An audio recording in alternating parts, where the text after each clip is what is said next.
Captain Jake Morrison stood on the bridge of the USS Liberty and looked at the stars ahead.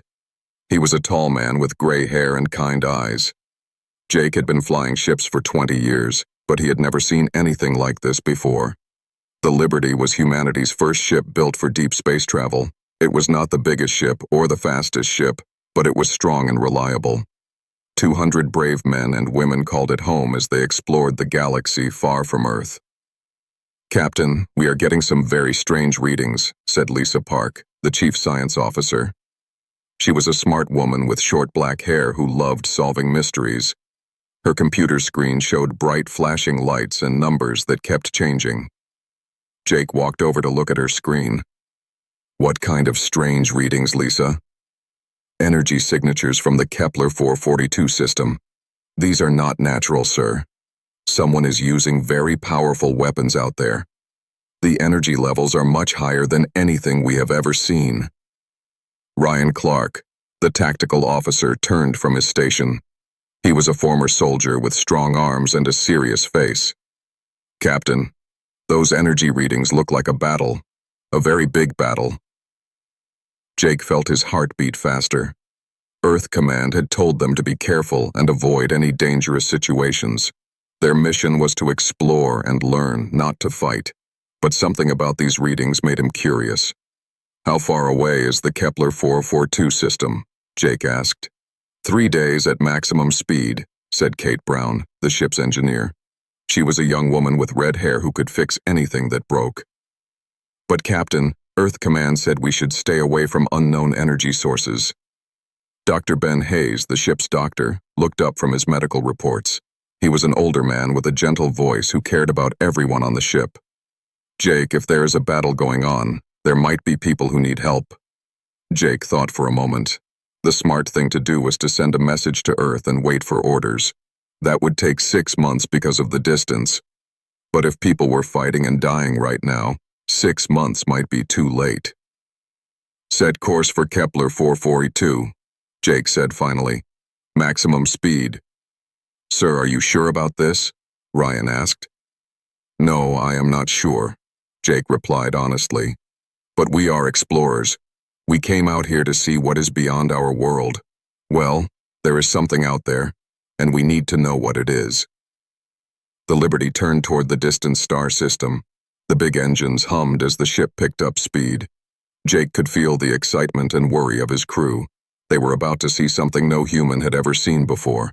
For 3 days, they traveled through space. The energy readings got stronger and stronger. Lisa worked day and night to understand what they were seeing.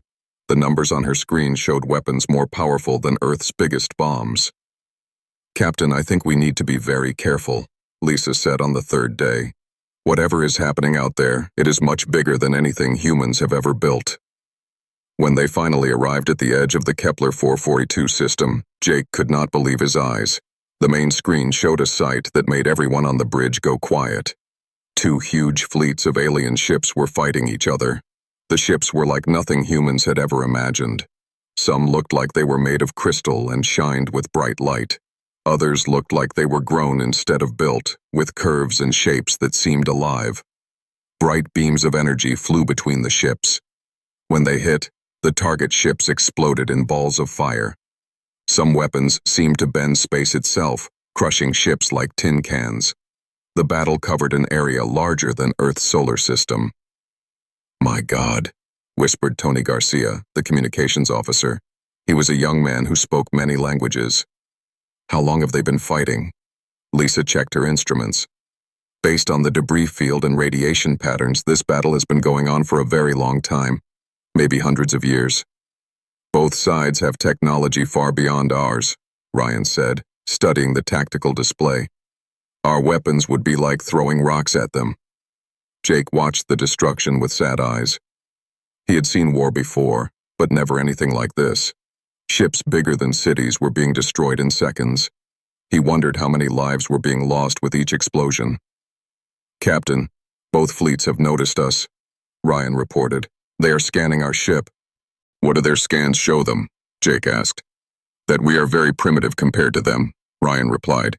"Our nuclear engines, metal hull, and simple weapons must look like ancient technology to them." The crystal ships were beautiful but deadly. They moved like dancers through space, firing beams of pure light. The other ships were dark and strange, with weapons that seemed to eat space itself. Both sides fought with a fury that scared Jake. "Sir, we are receiving communication attempts from both fleets," Tony said. "They are trying to talk to us. Can you understand them?" "The computer is working on it. Give me a few minutes." Jake made a decision that would change everything. Instead of running away like a smart captain would do, he decided to stay and watch. Something about this endless battle bothered him. All this destruction, all this death, and for what?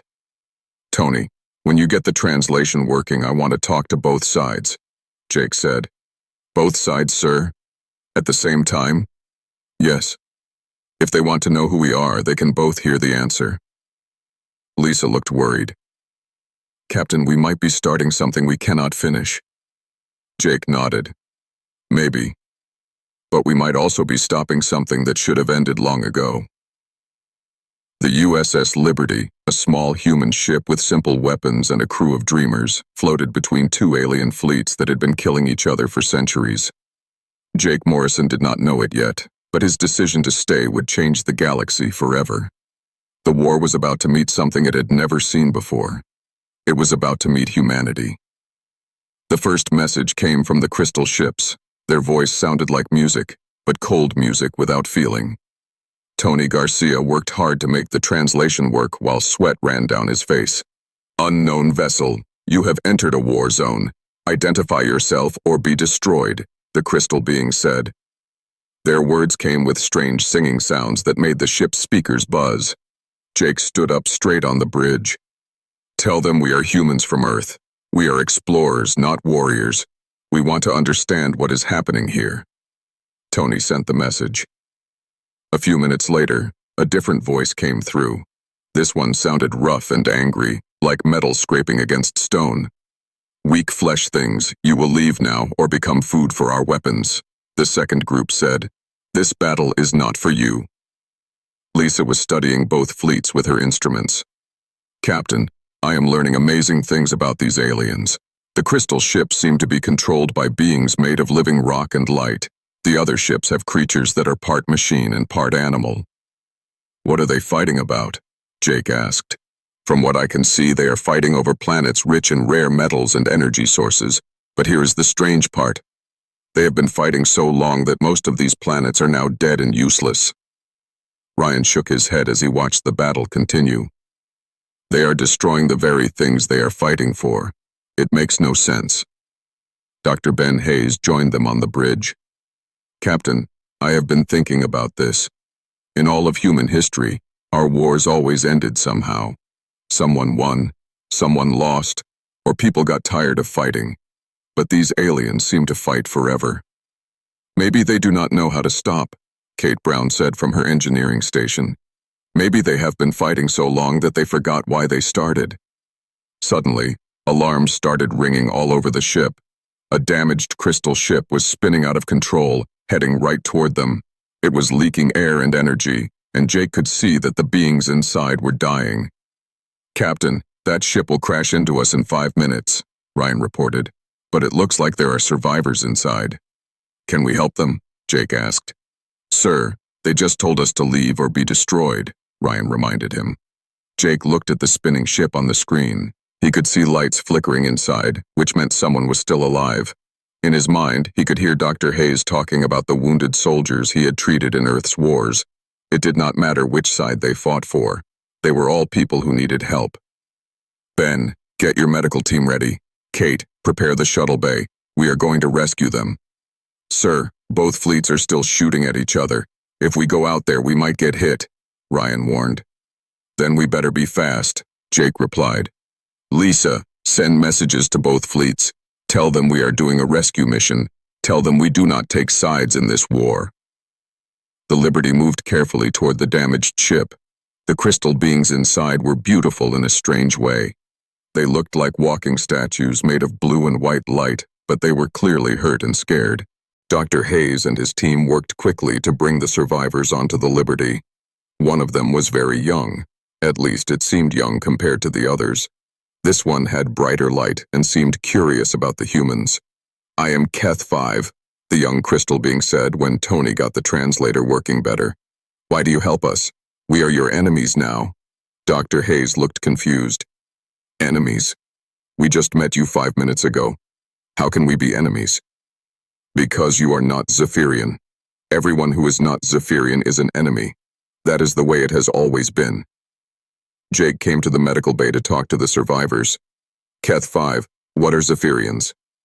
"We are," Keth 5 replied, its light flickering with confusion. "We fight the evil Corvins. We have always fought the Corvins. They are machines and animals mixed together. They are ugly and wrong." "Why do you fight them?" Jake asked gently. Keth 5 was quiet for a long time. Its light grew dimmer as it thought. Because we have always fought them. They fight us, so we fight them. That is what we do." "But what did they do to make you angry in the first place?" I do not know. That was before my time. Before my parents' time. Maybe before my grandparents' time." Dr. Hayes was taking care of an older Zephyrian who was badly hurt, the crystal being watched in amazement as the human doctor worked to save its life. "You heal enemies?" the older Zephyrian asked weakly. "I heal people who are hurt," Dr. Hayes replied simply. "It does not matter what side they are on."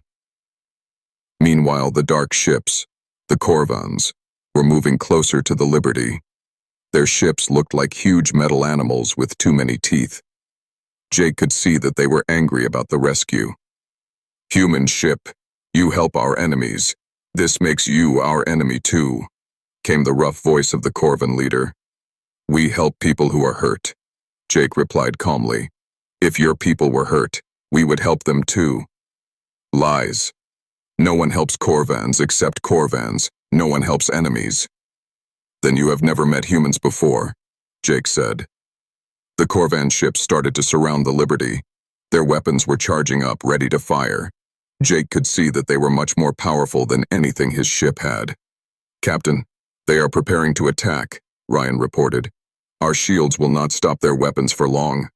"Tony, open a channel to both fleets," Jake ordered. "Both fleets, sir?"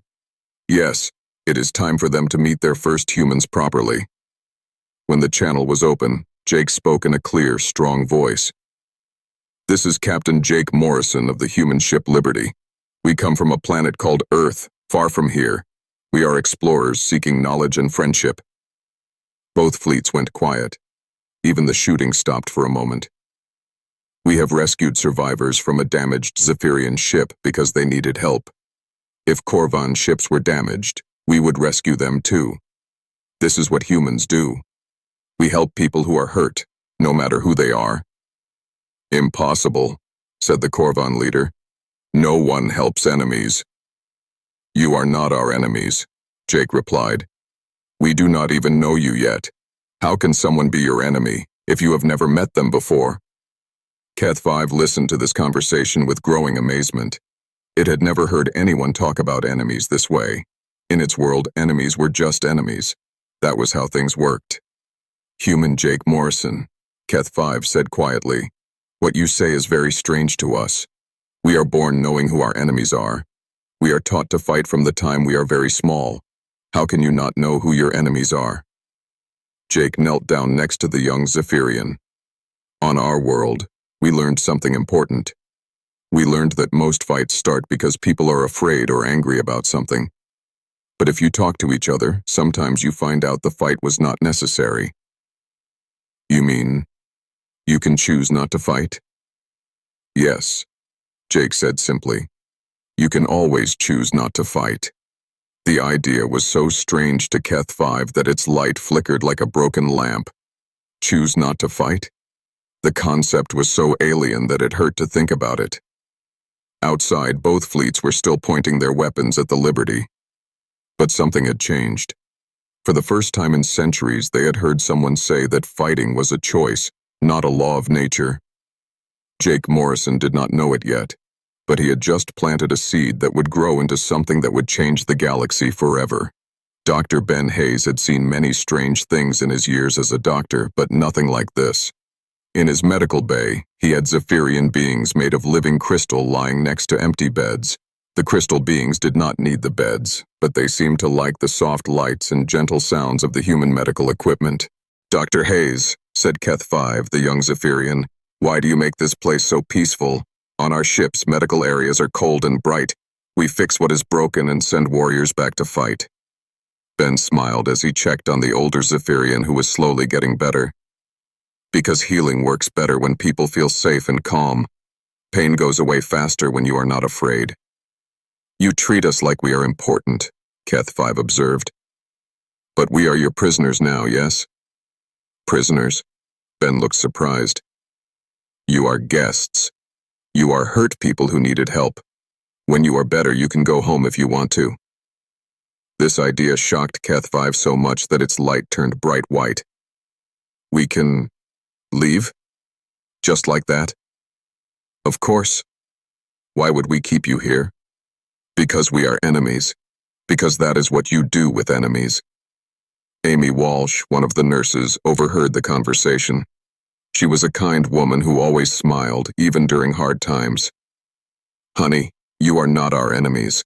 We do not even know you well enough to dislike you, let alone hate you."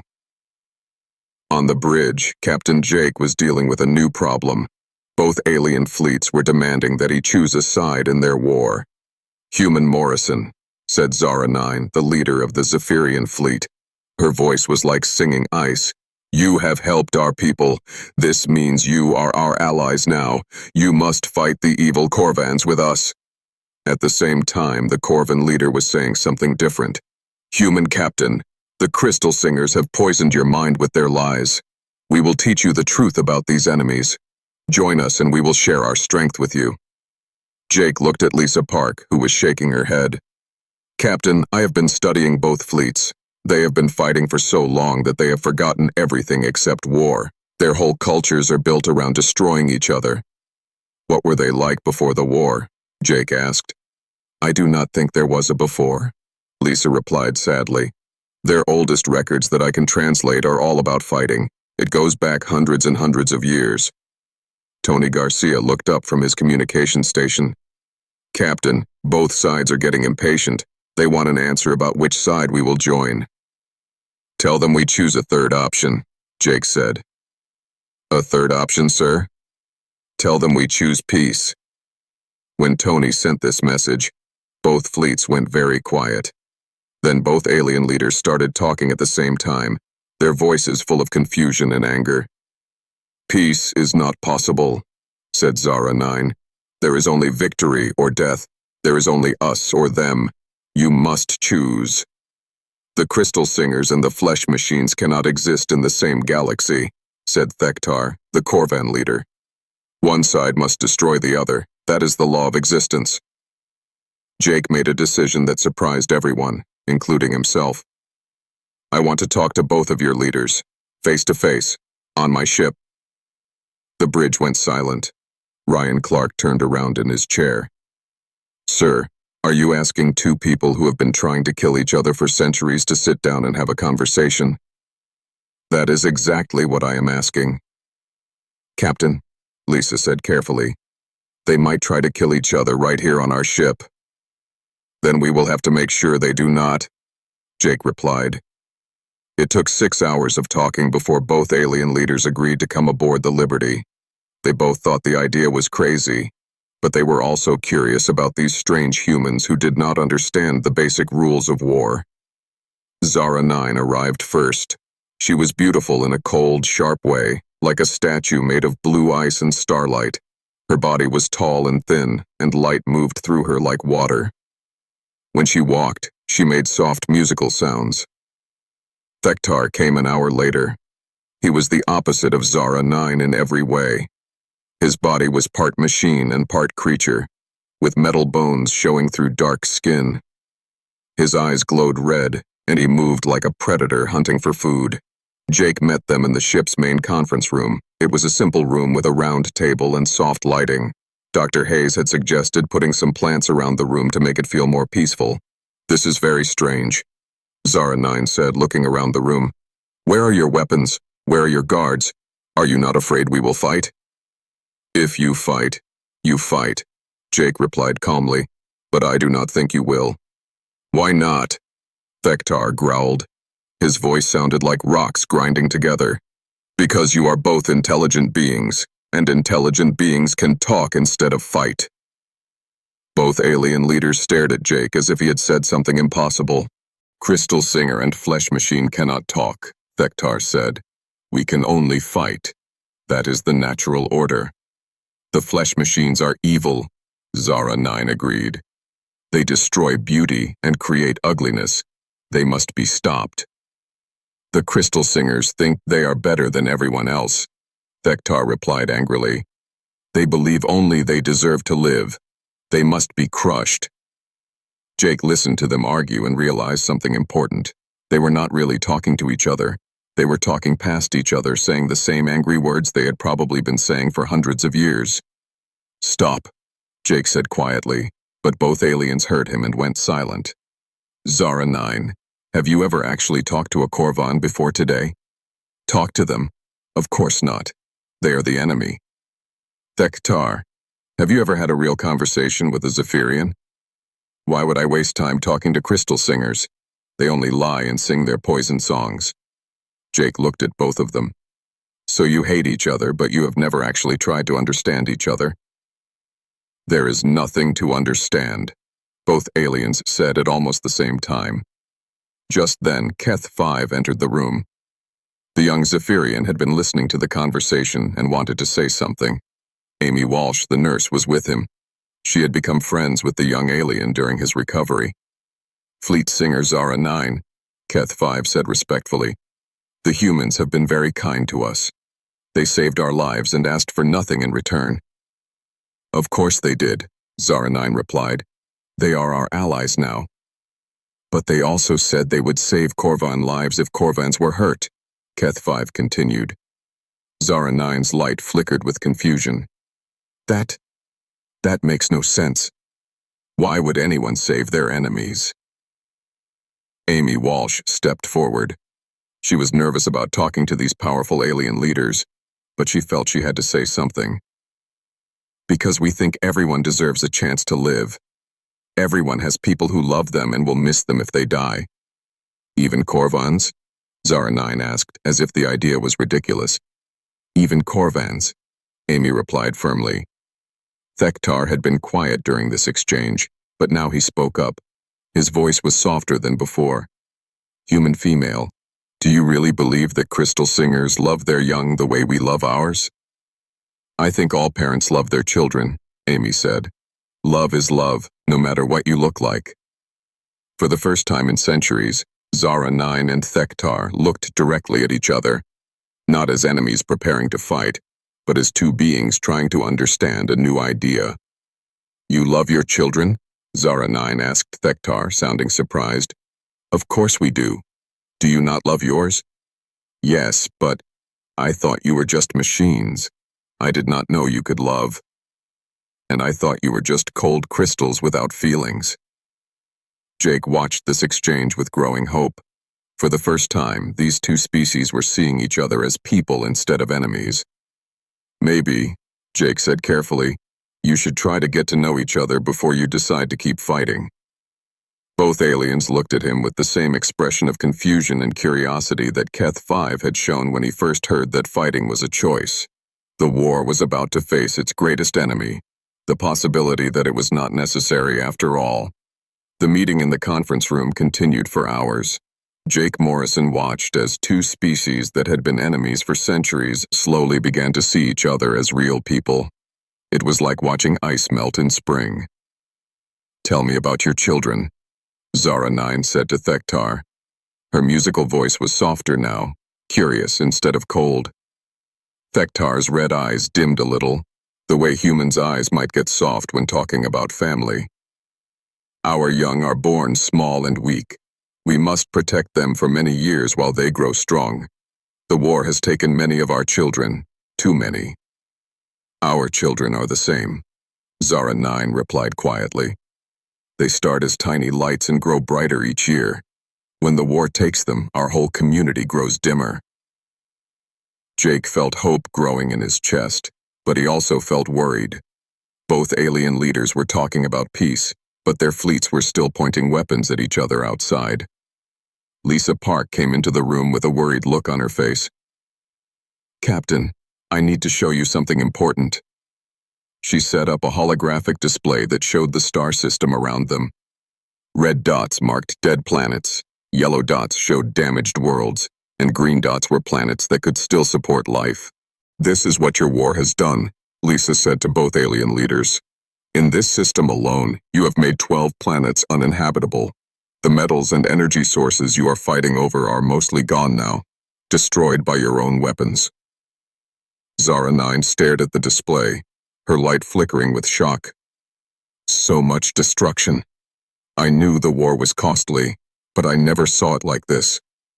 We have been so focused on fighting each other, Thektar said slowly, that we did not notice we were destroying everything we fought for. Lisa changed the display to show the bigger picture. If you could work together instead of fighting, you could heal these dead worlds. Zephyrian crystal technology could clean the radiation. Korvan biomachines could rebuild the ecosystems. Together you could make these planets beautiful again. Work together? Both aliens said at the same time, then looked surprised that they had spoken in unison. Jake saw his chance. What if we tried a test? One small area where you agree not to fight for a short time. We could see if working together really is possible. A ceasefire? Thektar said the word like it was something he had never tasted before. The concept is strange, Zara 9 admitted. To stop fighting without victory or defeat, how do we know who wins? Maybe winning is not the point, Jake suggested. Maybe the point is to see if you can solve problems together instead of creating new ones. Dr. Hayes entered the room with Amy Walsh and Keth 5. They had been working together in the medical bay and had become good friends. Excuse me, Dr. Hayes said politely, but I think there is something you should know. Keth 5 has been teaching Amy about Zephyrian biology, and Amy has been teaching him about human medicine. Together, they figured out a way to treat crystal fracture injuries that is much better than either of our methods alone. Keth 5's light pulsed with excitement. We discovered that human medical techniques can help crystal beings heal faster, and our light singing can help humans recover from stress and pain. You mean? Zara 9 looked amazed. Different species can help each other medically? Not just help, Amy said with a smile. We can do things together that neither of us could do alone. Just then, alarms started ringing all over the ship. Ryan Clark's voice came over the intercom. Captain, we have a problem. Ships from both fleets are approaching us, and they do not look friendly. Everyone rushed to the bridge. On the main screen, they could see ships from both the Zephyrian and Korvan fleets moving toward the Liberty, but these ships were not following orders from Zara 9 or Thektar. Those are not my ships, Zara 9 said, her voice sharp with anger. That is Neth 3, an extremist who believes peace is weakness. He has gathered other pure-blood Zephyrians who think all non-Zephyrians should die. And that ugly ship belongs to Vekmore, Thektar growled. He leads the faction that wants to use planet-killer weapons to destroy every Zephyrian world. He thinks I am weak for coming here to talk. Jake felt his heart sink. Just when peace seemed possible, the extremists from both sides were working together to stop it. Captain, Ryan reported, they are coordinating their attack. The Zephyrian extremists and the Korvan extremists are working together to destroy this ship and everyone on it. Working together to prevent peace, Lisa said with bitter irony. They cooperate to keep the war going, but they cannot cooperate to end it. How many ships? Jake asked. 12 Zephyrian pure-blood vessels and 8 Korvan war faction ships, Ryan replied. Their combined firepower could destroy us in minutes. Thektar stepped forward. Captain Morrison, I will not let these fools destroy what we have built here. My loyal ships will defend your vessel. And mine as well, Zara 9 added. The extremists must not be allowed to restart this war. Jake looked at both alien leaders. Are you sure? If you fight together, you will be fighting against your own people. They stopped being our people when they chose hatred over hope, Zara 9 said firmly. We fight for the future now, not for the past, Thektar agreed. What happened next was something that had never occurred in the recorded history of either species. Zephyrian and Korvan ships flew side by side, protecting the human vessel and fighting against their own extremists. The battle was unlike anything Jake had ever seen. Crystal ships and biomechanical ships worked together, their different technologies supporting each other. Zephyrian light beams powered up Korvan shields, while Korvan targeting systems guided Zephyrian weapons. Look at that, Tony Garcia said in amazement, watching his screen. A Zephyrian ship just saved a Korvan ship from destruction. And that Korvan captain is sharing his tactical data with the Zephyrian fleet, Ryan added. In the middle of the battle, something beautiful happened. A young Korvan pilot named Grixtar was flying his first mission. His ship was damaged and spinning out of control, heading toward a deadly energy field. A Zephyrian pilot named Vel 7 saw what was happening and flew into danger to save him. Why did you save me? Grixtar asked over the radio when he was safe. Because you are young and have much life ahead of you, Vel 7 replied simply. And because we are all in this together now. Dr. Hayes was watching the medical sensors, and he noticed something amazing. Captain, the stress levels of both alien species are dropping during this battle. Working together is making them calmer and more focused. It makes sense, Jake realized. They have been trained to fight for so long that fighting feels natural to them, but now they are fighting for something positive instead of just fighting against their enemies. The battle lasted for 3 hours. When it was over, the extremist ships had been defeated or driven away. But more importantly, something new had been born. Zephyrian and Korvan crews had fought together and saved each other's lives. In the aftermath, as rescue ships from both fleets worked together to help the wounded, Zara 9 and Thektar stood on the Bridge of the Liberty and watched their people cooperating.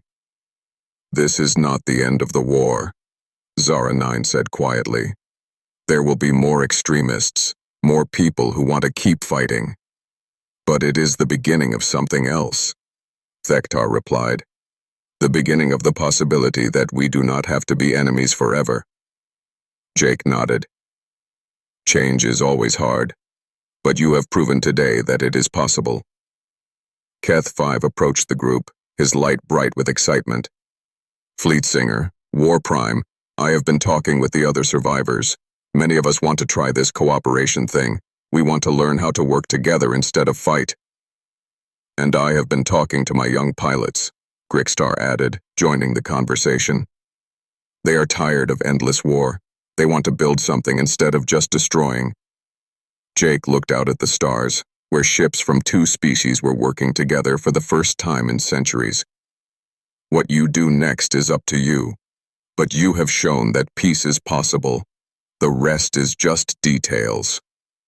Zara 9 and Thektar looked at each other, and for the first time, they saw not an ancient enemy, but a potential partner in building a better future. The war was not over yet, but it had suffered its first real defeat. And that defeat had come not from superior weapons or better tactics, but from a simple human idea, that enemies could choose to become friends. 3 months after the battle against the extremists, Captain Jake Morrison stood in what used to be a war zone and marveled at how much had changed.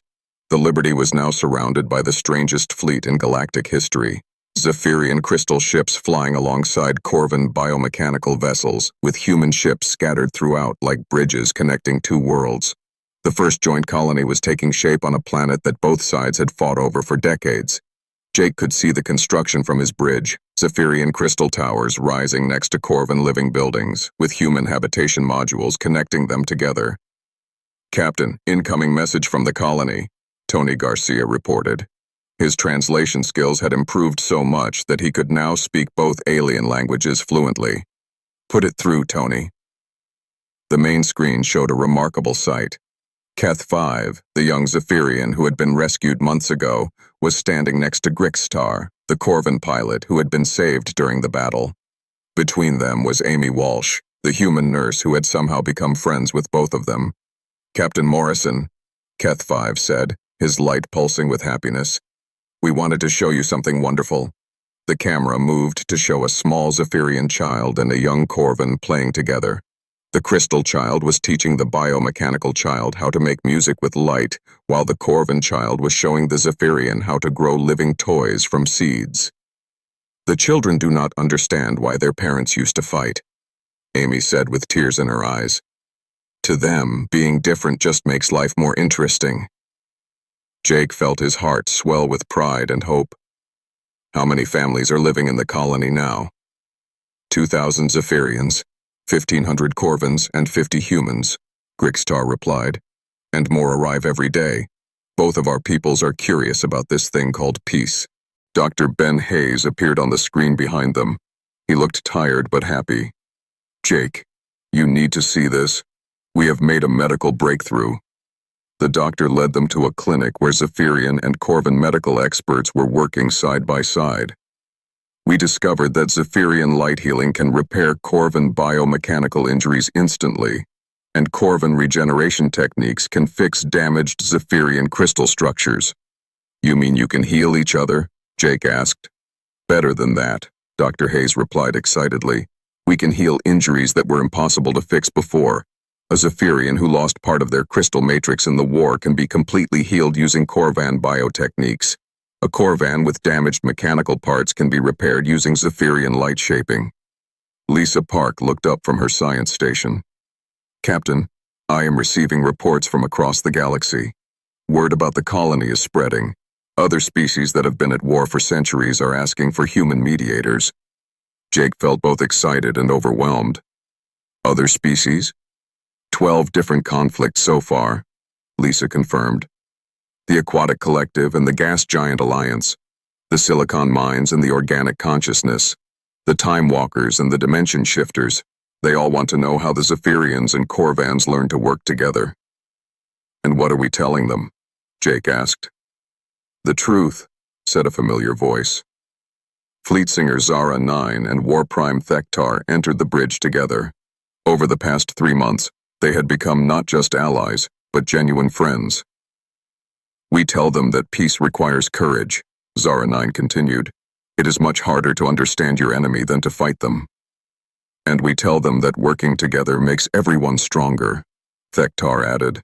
"My people and Zara 9's people have accomplished more in 3 months of cooperation than we did in 3 centuries of war." Kate Brown looked up from her engineering station. "Captain, Earth Command is requesting a full report on our mission. They want to know when we are coming home." Jake looked around his bridge at his crew, then out at the mixed fleet of former enemies who had become friends.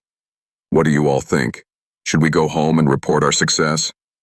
"With respect, sir," Ryan Clark said, "I think our work here is just beginning. The galaxy is full of wars that do not need to happen. Maybe we can help end a few more." "I agree," said Dr. Hayes over the communication link. "We have learned so much about different species and their medical needs. Think of how many lives we could save."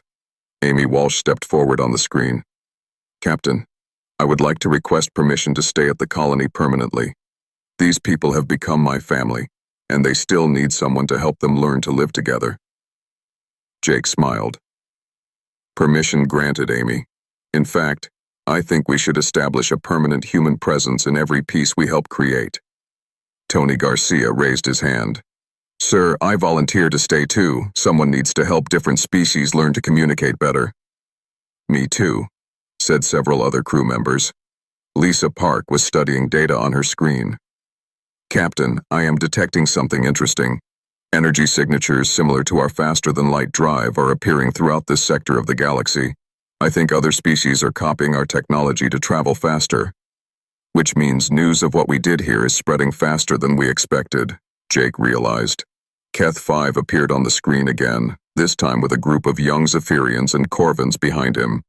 "Captain Morrison, we have decided something. We want to learn how to be peacemakers like you. Will you teach us?" "And not just us," Grixtar added. "Young people from both our species want to join human ships and help end other wars." Jake looked at Zara 9 and Thektar. What do you think about your young people becoming galactic peacekeepers?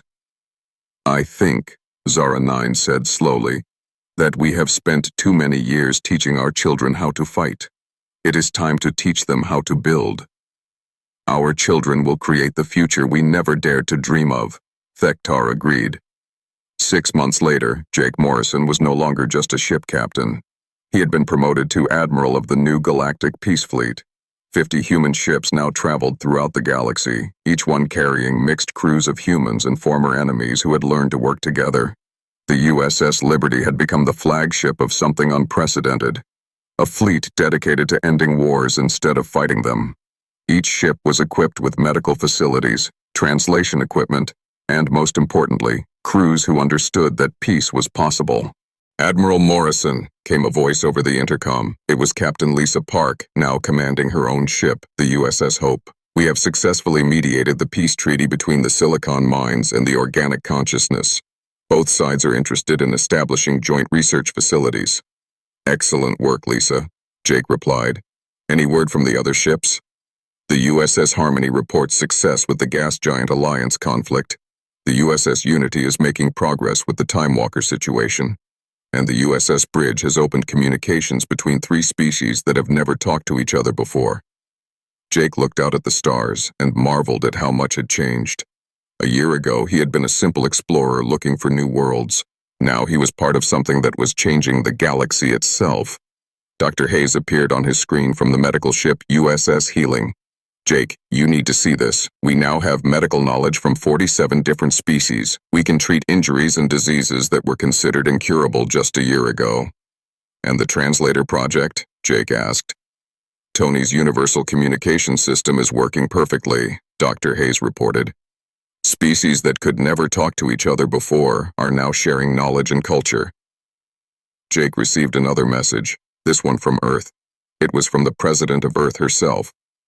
Admiral Morrison, on behalf of all humanity, I want to thank you and your crews for showing the galaxy what we humans do best, bringing people together. You have made Earth proud. Jake smiled, but he knew the real credit belonged to everyone who had chosen peace over war. The Zephyrians and Corvans who had been brave enough to trust their former enemies, the young people who had dreamed of a better future, the humans who had believed that understanding was stronger than hatred. Captain Morrison, came a familiar voice. It was Keth 5, now serving as the first alien officer on a human ship. Yes, Keth 5? I have been thinking about something.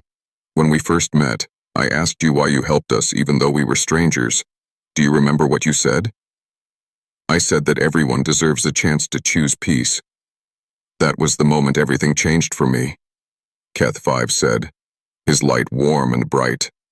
Not when you saved my life, but when you showed me that I could choose peace instead of war.